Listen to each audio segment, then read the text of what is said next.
Charlie is a solitary English teacher suffering from severe obesity and congestive heart failure who lives as a recluse in his home. He has only 5 days left to live and seeks to redeem himself with his loved ones before dying. Given that society is often cruel to people like Charlie, he prefers not to be seen while teaching his classes via video call.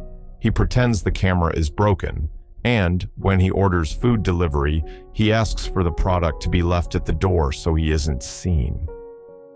One day, Charlie suffers severe chest pain and believes he is going to die of a heart attack, so he begins reading an essay on Moby Dick that seems to hold great value for him.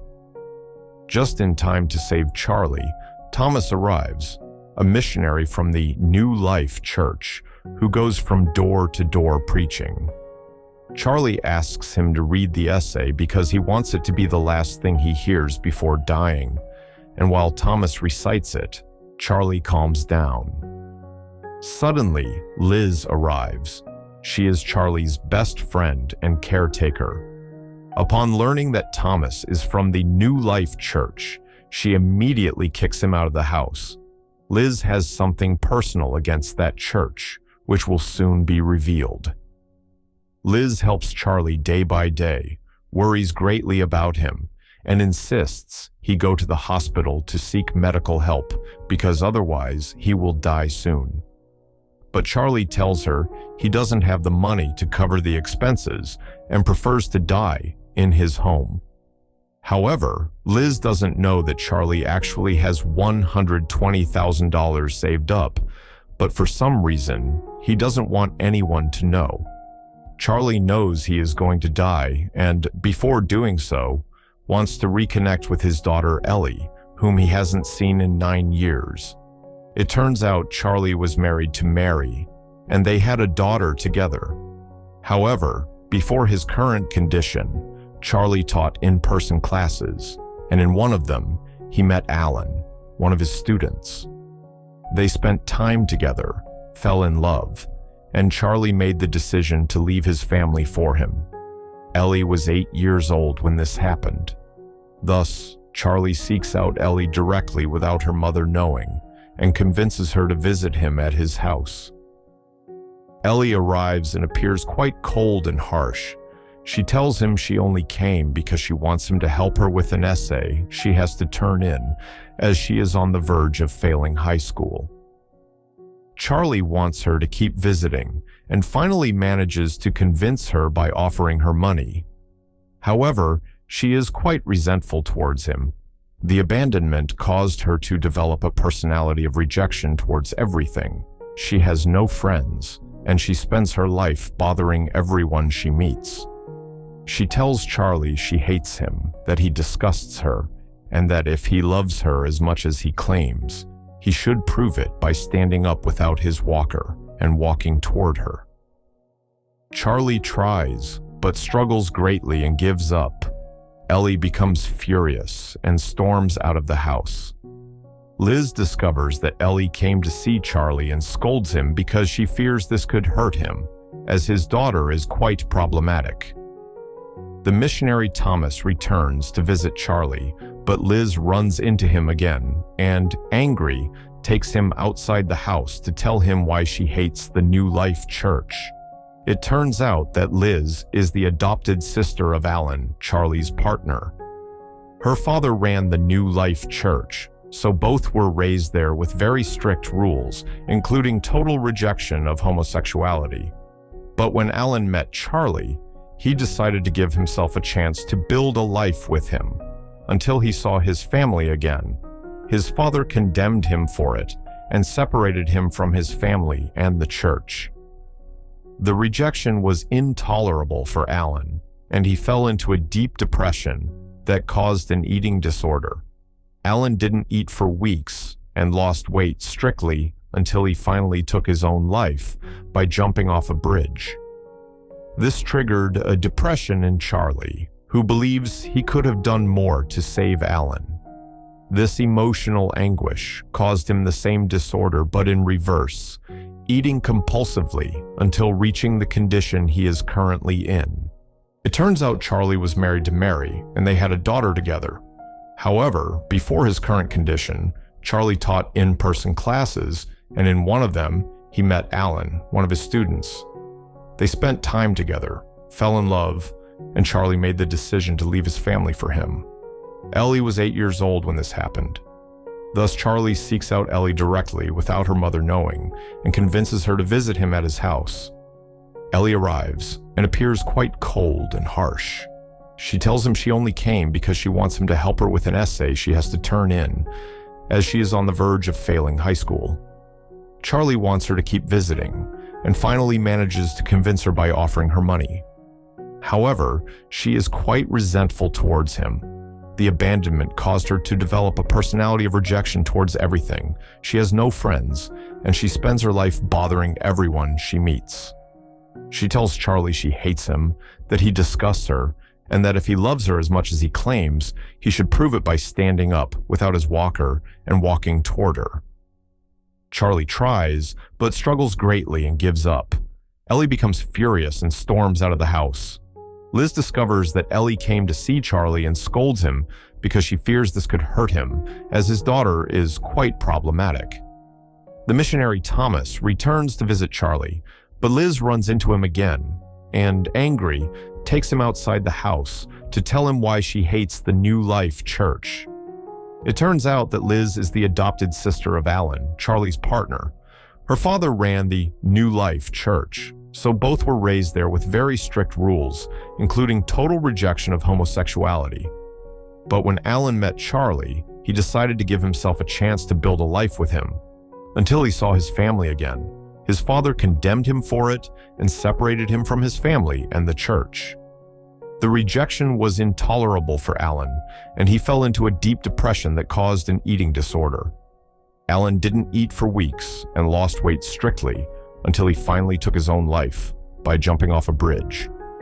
This triggered a depression in Charlie, who believes he could have done more to save Alan. This emotional anguish caused him the same disorder, but in reverse, eating compulsively until reaching the condition he is currently in. Liz finishes telling this to Thomas, but he continues to believe that God put him there to bring his word to Charlie, so he decides to return. Ellie continues visiting Charlie, and he takes advantage of these meetings to repair the damage and reconnect with her. He strives to convince Ellie that she is a good person, but she strives to demonstrate the opposite. Ellie claims he could have made an effort to stay in contact with her, and Charlie reveals that he tried to, but her mom wouldn't let him. Just then, Ellie prepares a sandwich for Charlie, but spikes it with sleeping pills. She wants him to fall asleep so she can smoke weed in peace. Thomas returns, and while Charlie sleeps, Ellie harasses him as she suspects he is hiding something. She pressures him to smoke, and he yields. Then Ellie tells him she investigated and discovered that the New Life Church no longer has door-to-door missionaries. Thomas feels cornered and confesses he is a former addict, that he ran away from home for stealing money from the church, and now believes that if he saves Charlie, he can redeem himself. Ellie secretly records the entire confession and sends it to Thomas's parents. The next day, Thomas returns to see Ellie and tells her what she did, but not in anger, rather with gratitude, since his parents responded by reaching out to him and letting him know he was welcome back. Finally, Thomas tells Charlie that he understands everything now, and that to save himself, he needs to free himself from his homosexuality, as that is why Alan died. Charlie gets angry and reveals that it was his church that caused his partner's death and the condition he is in. Thomas feels repulsion for Charlie and leaves forever. Later, Ellie visits Charlie again, and just then, Liz and Mary arrive. Charlie hadn't seen his ex-wife since their divorce. Ellie reveals to Liz that Charlie saved a lot of money and offered to give it to her. Liz didn't know about this and gets angry with Charlie because he had assured her he had no money to seek medical help for himself. Charlie was selfish, given that Liz made many sacrifices to help him. After the argument, Liz leaves. Mary and Charlie remain alone and recall moments from their lives, especially an afternoon at the beach they spent together with Ellie. Mary reveals to Charlie that she didn't let him see his daughter during all these years because she feared she would judge her as a bad mother, given how Ellie turned out. She tells him Ellie is not a good person and treats others badly.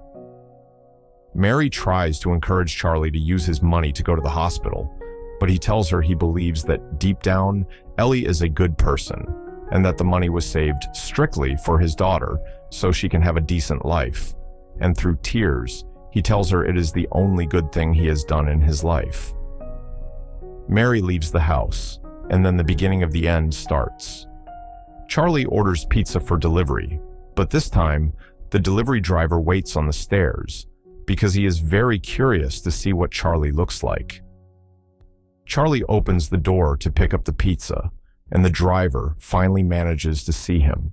He looks at him with disgust and leaves. The driver represents the society that judges and humiliates people like Charlie. After being seen, Charlie eats compulsively to relieve his emotional anguish and sends an email to his students asking them to ignore the assignments and instead send him an honest piece of writing from the heart. This does not go over well at the university, so they fire him. Charlie has one last video call with his students. He knows he is dying and doesn't want to spend his final moments hiding all the time. Charlie wanted honesty from others, but he wasn't being honest himself, so Charlie decides to practice what he preaches. He turns on his camera and reveals himself to his students for the first time. Some take photos and others laugh. It is a fact that people will be mean to someone like Charlie, but he continues to have faith in people. The human quality of a person rests not on the size of their body, but on the size of their heart. Charlie ends the video conference, encouraging his students to be honest and always act with their hearts, and then throws the computer against the refrigerator. Liz knows Charlie has little time left.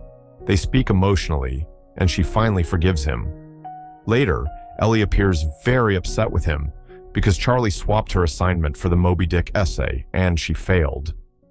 Charlie admits he was wrong, that he hurt others with his decisions, that he would have liked to do things differently, and that he has done everything possible to make up for it. But there is something he is missing before he goes, convincing Ellie that there is love in her, and he wants to prove it by doing what he couldn't in their first meeting. On the verge of death, Charlie asks Ellie to read him the Moby Dick essay.